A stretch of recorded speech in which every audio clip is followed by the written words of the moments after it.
10 பேர் கொண்ட கும்பல் பில்லி கிரகாம் என்ற தேவ மனிதனை துப்பாக்கி முனையில் கொல்லலாம் என்று அவர் நடத்திய அந்த கூட்டத்திற்கு வந்தது. ஆனால் அங்கே நடந்தது என்ன? அந்த 10 பேருக்கு என்ன நடந்தது? அதில் முக்கியமாக ஜார்ஜ் பால்மர்னு சொல்லக்கூடிய ஒரு மோசமான ரவுடின்னு சொல்லலாம். அப்படிப்பட்ட ஒரு வெறி பிடித்த ஒரு ரவுடி அந்த வாலிப சகோதரன் சுட்டு கொல்லலாம் என்று வந்த பொழுது அந்த ஆயிரக்கணக்கான மக்கள் இருக்கிற அந்த இடத்துல இருந்து ஒரு துப்பாக்கி பாய்ந்து வந்தால், ஒரு குண்டு பாய்ந்து வந்தால் அதை கண்டுபிடிக்க கஷ்டம்தான். இன்றைக்கி இருக்கிற சிசிடிவியினுடைய வசதிகளோ எதுவுமே கிடையாது. அப்படி சுட்டு கொள்ளலாம் என்று வந்த நபர் தான் ஜார்ஜ் பால்மர். அவர் கூட 9 பேரை சேர்த்து மொத்தம் 10 பேராக வந்தார்கள். அதனுடைய காரியத்தை தான் நம்ம பார்க்க போகிறோம். இந்த அற்புதமான சாட்சி நம்ம வாழ்க்கையை மாற்றும். வேதம் சொல்லுகிறது, உனக்கு விரோதமாக உருவாக்கப்படுகிற எந்த ஆயுதமும் வாய்க்காமல் போகும் என்று வேதம் சொல்லுகிறது.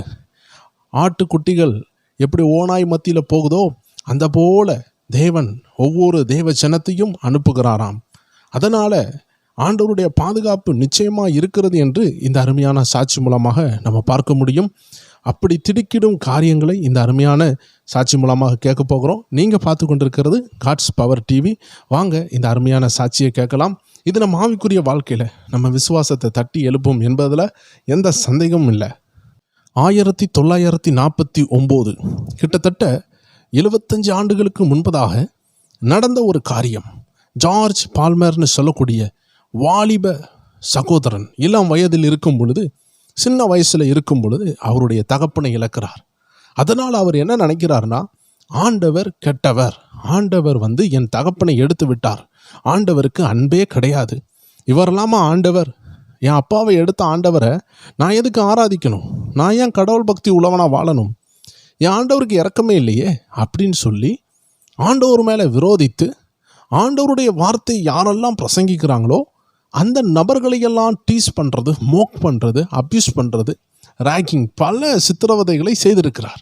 அப்படி ஒரு முறை ஆண்டவரை பற்றி சொல்லி கொண்டு அகில உலகத்திற்கும் சென்று கொண்டிருக்கிற தேவ மனிதர் பில்லி கிரகாம் தெரியாத நபர்களே இருக்க முடியாது. தேவனால் அகில உலகத்தில் பல கோடிகளுக்கு, லட்சங்களுக்கு இல்லை, 21 கோடிகளுக்கு மேலே ஜனங்களுக்காக பயன்பட்ட தேவ மனிதர் தான் இந்த பில்லி கிரகாம். கர்த்தர் நல்ல ஒரு பவுலை போல பயன்படுத்தினார்.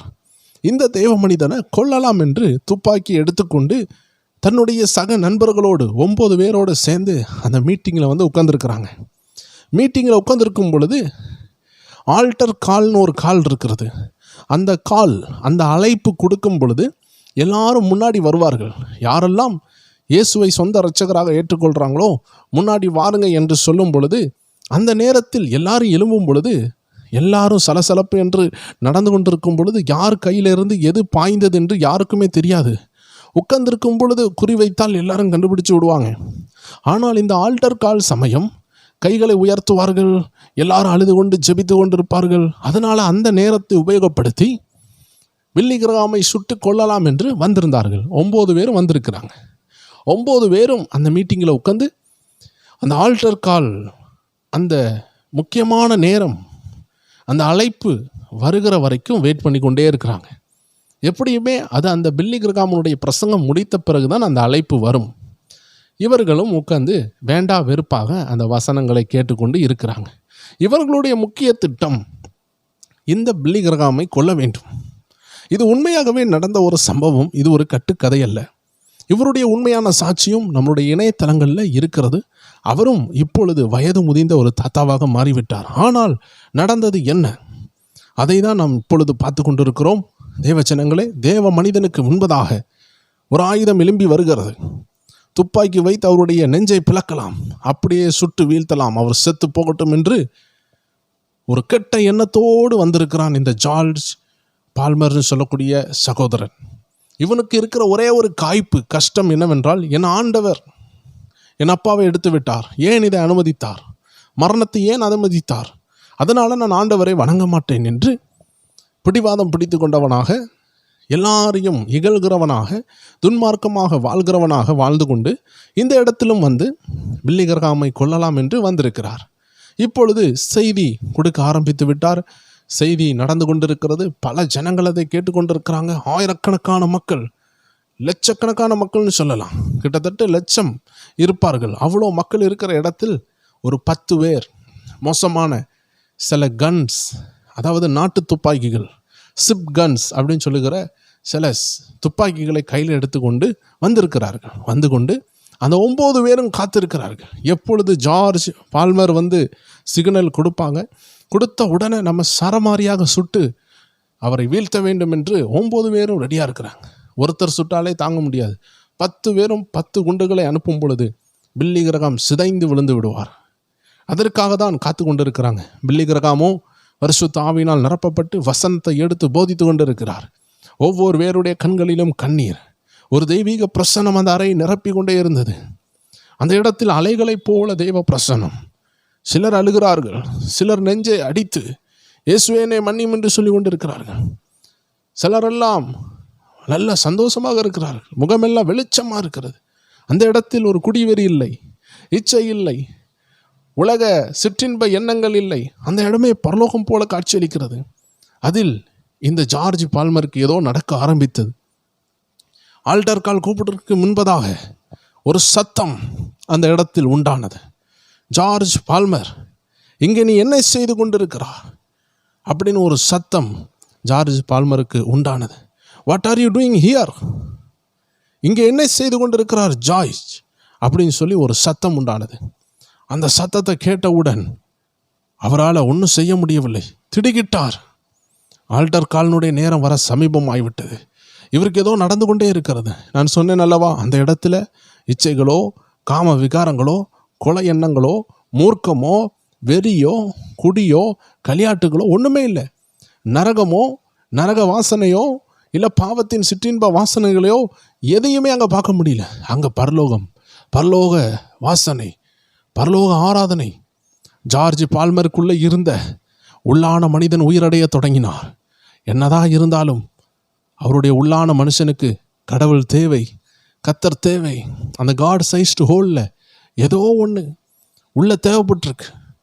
ரொம்ப நாளாக அந்த இரட்சகரை காணாமல் இருந்த ஜார்ஜ் பால்மருக்கு ஏதோ ஒரு காய்ப்புனால ஆண்டவரை தேடாமல் இருந்து, ஒதுங்கி இருந்து, காணாமல் போன ஆடு போல இருந்த அந்த ஜார்ஜ் பால்மருக்கு உள்ளத்தில் உணர்வு உண்டானது. வசனம் கிரியை செய்ய ஆரம்பித்தது.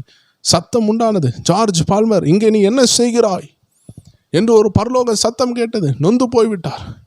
என் பேரை சொல்லி கூப்பிடுறது யாரு? 9 பேரும் பக்கத்தில் இருக்கிறாங்க. இவருடைய சைகைக்காக காத்திருக்கிறாங்க. சொன்னால் சரமாரியாக சுடுவார்கள். 9 பேர் இப்படி காத்து கொண்டு இருக்கும் பொழுது ஆல்டர் கால் வருகிற நேரம் வருகிறது. எல்லாரும் எழும்புகிறாங்க. பில்லி கிரகாம் சொல்றார், யாரெல்லாம் ஆண்டவராய் இயேசு கிறிஸ்துவை ஏற்றுக்கொள்ள விரும்புகிறீங்களோ, உங்கள் பாவத்தை விட்டு மனம் திரும்பி ஆண்டவராக இயேசு கிறிஸ்துவை உள்ளத்தில் ஏற்றுக்கொண்டு இனி ஒரு பரிசுத்த வாழ்க்கையை வாழ்ந்து நித்திய ஜீவனை அடைய விரும்புகிறவர்கள் முன்னாடி வாருங்கள். உங்களுக்காக இயேசு மரித்தார், உங்களுக்காக இயேசு அடக்கம் பண்ணப்பட்டார், உங்களுக்காகவே அவர் உயிரோடு எழுந்தார். அவரை விசுவாசித்தால் உங்கள் பாவம் மன்னிக்கப்படும். அவருடைய இரத்தத்தினால் கழுவப்படுவீர்கள். அவரை எத்தனை பேர் ஏற்றுக்கொள்றீங்க? காசோ பணமோ அல்ல, எல்லாம் இலவசம். இருதயத்தில் ஏற்றுக்கொண்டால் போதும், அந்த நித்திய ஜீவன் கிடைக்கும். மலையோ காடோ நீங்கள் அலைய வேண்டாம், உங்கள் சரீரத்தை குத்தி கிழிக்க வேண்டாம். இயேசு என்ற அந்த இரட்சகரை, அவர் சிந்தின அந்த இரத்தத்தை மனதார ஏற்றுக்கொண்டு, அவர் எனக்காக அனுப்பப்பட்ட இரட்சகர், என்னுடைய பாவத்தை கழுவ வல்லவர், இப்படி பில்லி கிரகாம் சொல்லிக்கொண்டே இருக்கிறார். இப்படி சொல்லும் பொழுது இதை ஏற்றுக்கொண்டு முன்னாடி வந்து இயேசுவை ஏற்றுக்கொள்றதுக்கு வாருங்க என்று ஆல்டர் கால், அந்த முக்கியமான அந்த மேடை அழைப்புன்னு சொல்லுகிற அந்த மேடை அழைப்பு கொடுக்கப்பட்ட பொழுது அந்த நேரத்தில் 9 பேரும் எழும்பி நின்றார்கள். சுடலாம் என்று தன்னுடைய துப்பாக்கிகளை எல்லாம் எடுத்தார்கள். அந்த நேரத்தில் இவர்களுக்கு சைகை கொடுத்து கொள்ளலாம் என்று கூப்பிட்டு கொண்டு வந்த அந்த கேங் லீடராகிய ஜார்ஜ் பால்மரை தேடி பார்க்கிறார்கள். அங்கும் இங்கும் தேடி பார்க்கிறார்கள். ஜார்ஜ் பால்மரை காணவில்லை. அவர் சிக்னல் கொடுத்தால்தான் கொல்ல வேண்டும். என்ன ஆகிவிட்டது? எல்லாரும் நடந்து முன்னாடி போகிறார்கள். எல்லாரும் நடந்து போய்கொண்டே இருக்கும் பொழுது இந்த 9 பேரும் ஜார்ஜ் பால்மர் எங்க, இப்போ தானே சுட்டு கொல்லணும், என்ன ஆகிவிட்டது, ஏன் அவனை காணவில்லை என்று தேடிக்கொண்டிருந்தால் ஜார்ஜ் பால்மர் முன்பதாக போய் நிற்கிறார். அழுது கொண்டு இருக்கிறார். ஆண்டவராகிய இயேசுவை இருதயத்தில் ஏற்றுக்கொண்டு, நான் ஒரு பாவி, நான் பாவம் செய்து விட்டேன், நான் கொல்றதுக்காக இங்கே வந்தேன், ஆனால் என் இயேசு என்னை தேடி வந்திருக்கிறார், என் பாவத்தை மன்னிங்க ஆண்டவரே என்று கதறி அழுதிருக்கிறார். இதை கண்ட 9 பேரும் தன்னுடைய பாவங்களும் உணர்த்தப்பட்டு, நாம் செய்தது தவறு, ஏதோ ஒரு நாள் ஏதோ ஒரு விதத்தில் நாம் மரிக்க தான் போகிறோம். அதனால அவங்க அப்பா மரித்ததுனால ஆண்டவர் கெட்டவர் என்று நாம் சொல்ல முடியுமா? இந்த உலகத்தில் எல்லாருக்கும் மரணம் உண்டு. சமயம் நிச்சயம் அல்ல, மரணம் நிச்சயம், நேரம் நிச்சயம் அல்ல. அதனால் அவங்க அப்பா கொஞ்சம் சீக்கிரமாக இறந்துட்டார். அதனால் ஆண்டவர் தான் அதுக்கு தப்புன்னு சொல்ல முடியாது. இன்றைக்கி மரிக்கிற ஒவ்வொரு பேருக்கும் ஆண்டவர் தான் காரணம்னு சொல்ல முடியாது. மரணம் என்பது மனுஷனுடைய முடிவு. மனுஷன் பிறக்கும் பொழுது சந்தோஷப்பட்டோமே, அதே மனுஷன் மரித்தாக வேண்டும் என்பது வேதத்தினுடைய வார்த்தை. மனிதன் பிறக்கணும், மனிதன் மரிக்கணும், மனிதன் நியாயத்தீர்ப்பு அடையணும். இதுதான் தேவனுடைய வார்த்தை. இது நடக்கும். இதுக்கு தேவனை நாம் குற்றம் சொல்ல முடியாது. இதை உணர்ந்த அந்த ஜார்ஜ் பால்மர் தன்னை ஆண்ட சமூகத்தில் ஒப்பு கொடுத்தார். ஒப்பு கொடுத்தது மட்டுமல்ல, 9 பேரும் கூட சேர்ந்து ஒப்பு கொடுத்தார்கள். கொலை பண்ணலாம் என்று வந்தவர்கள் ஒருவேளை கொலை பண்ணியிருந்தார்கள்னா 10 பேரும் ஆயுள் கைதிகளாக ஜெயிலில் இருந்திருப்பாங்க.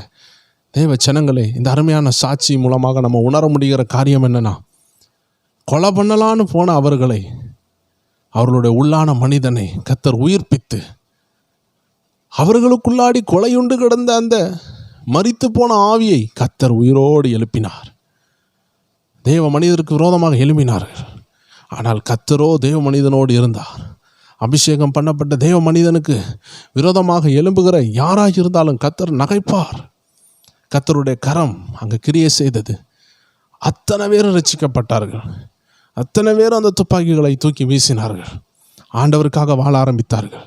வாழ்க்கை தலைகீழாக மாறினது.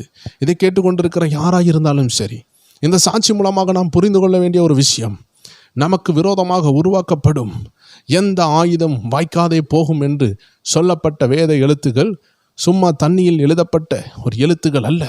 அது ஒரு நிழல் அல்ல, அது நிஜமானது. வானமும் பூமியும் அழிந்து போகலாம், ஆனால் அவருடைய வார்த்தையோ அழிந்து போகாது. ஆம் தேவ ஜனங்களே, இதை கேட்டுக்கொண்டிருக்கிற யாராக இருந்தாலும் சரி, இந்த காட்ஸ் பவர் டிவி மூலமாக கர்த்தர் உங்களோடு பேசி கொண்டிருக்கிறார். உங்களுடைய உள்ளான மனுஷன் ஒருவேளை மரித்திருக்கிறானா, அதனால தான் சந்தோஷம் இல்லை. கார் வாங்கியும் சந்தோஷம் இல்லை, வீடு கட்டியும் சந்தோஷம் இல்லை, பணம் நிறைவாக இருந்தும் சந்தோஷம் இல்லை. குழந்தை இல்லையேன்னு சொன்னீங்க, இன்னைக்கு குழந்தைய கர்த்தர் கொடுத்தார், ஆனாலும் இப்பொழுது சந்தோஷம் இல்லை. ஏதோ ஒன்று உங்களுக்குள்ள இல்லாதது போல இருக்குதுன்னா, உங்களுக்கு தேவையானது கடவுள், தேவன். வேதம் சொல்லுகிறது, வாலிப பிராயத்தில் உன் சிருஷ்டிகரை நினை என்று சொல்லுகிறது. அப்படி என்றால் இந்த உலகத்தில் சிருஷ்டி நிறையா இருக்கிறது. சிருஷ்டி என்றால் என்ன? விமானம், நீச்சல் நிலையம், பெரிய பெரிய படிப்பு, எல்லாமே சிருஷ்டி தான். எல்லாம் மனுஷனால் படைக்கப்பட்டது. தேவன் படைத்தார், மனுஷன் அதை இன்னும் செஞ்சு எக்ஸ்டெண்ட் பண்ணி அப்டேட் பண்ணிக்கிட்டான்.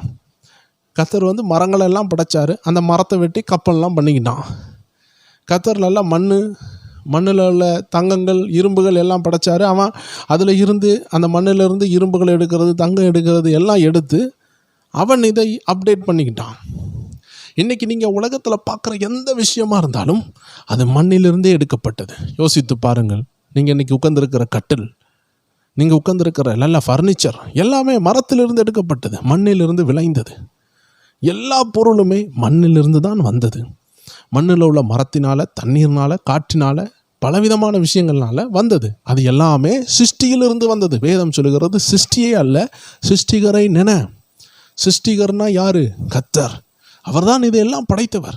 இன்னைக்கு நமக்கு சிருஷ்டியே ரொம்ப சந்தோஷமாக இருக்குது இல்லையா? சிருஷ்டினா என்ன? கர்த்தர் படைச்சது, கடவுள் படைச்சது தான் சிருஷ்டி. கடவுள் எதை படைச்சாரு? சிம்பிளாக சொல்லணும்னா, காரு, பைக்கு, ஹெலிகாப்டரு எல்லாமே ஜாலியாக இருக்குது. வெளிநாட்டுக்கு போகிறோம், எல்லாம் ஜாலியாக இருக்குது. இதெல்லாம் கர்த்தர் படைச்சது தான். காரை கர்த்தராக படைச்சார், ஹெலிகாப்டரை கர்த்தராக படைச்சார்னா, ஆமாம், God is the author and the narrator. ஏன்னா அந்த ஹெலிகாப்டரையே உண்டாக்குனவனையே படைச்சதே கர்த்தர் தான். அப்போ கர்த்தர் அந்த மனுஷனை படைச்சதுனால தானே அவன் ஹெலிகாப்டரை படைச்சான். இல்லைன்னா ஆதியில் மனுஷன் எப்படி வந்தான்? வேதம் தெளிவாக சொல்லுகிறது. உலகம் ஆதாரமற்ற அநேக விஷயங்களை சொல்லும், ஆனால் வேதம் ஆதாரத்தோடு சத்தியத்தை சொல்லுகிறது. தேவன் படைத்தார், தம்முடைய சாயலாக படைத்தார். அதனால் சிருஷ்டியே அல்ல சிருஷ்டிகரை நேசிக்கணும். இன்றைக்கி சிருஷ்டியே ரொம்ப சந்தோஷமாக இருக்குது இல்லையா? சிருஷ்டினா என்ன? ஒரு பெரிய கப்பலில் போகிறது, அப்படியே ஃப்ளைட்டில் போகிறது, ஊரெல்லாம் சுற்றுறது, இந்த உலகத்தை எல்லாம் சுற்றி பார்க்குறது, அப்படியே பெரிய பெரிய நீர்வீழ்ச்சி, மலைகள், பெரிய பெரிய பூங்காவனங்கள் எல்லாம் பார்க்குறீங்க. இதெல்லாம் கடவுளுடைய படைப்பு. இதுவே இவ்வளோ அழகாக இருக்குதுன்னா கடவுள் எப்படி இருப்பார்? எவ்வளோ அருமையாக இருப்பார்? அவருக்கு நம்ம இருதயத்தில் ஒரு இடம் இருக்குது. அந்த இடத்தை நம்ம கொடுக்காத வரைக்கும் நமக்கு சமாதானம் இல்லை. ஜார்ஜ் பால்மருடைய வாழ்க்கை பைத்தியம் போல் இருந்தது. காரணம், அவருக்குள் இருந்த அறியாமை, அவருக்குள் இருந்த இருள், அவருக்குள் இருந்த பாவம், அவருக்குள் இருந்த மிஸ் அண்டர்ஸ்டாண்டிங். அவருக்கு சமாதானம் இல்லை. பணம் இருந்தது, எல்லாம் இருந்தது, ஆனால் சமாதானம் இல்லை.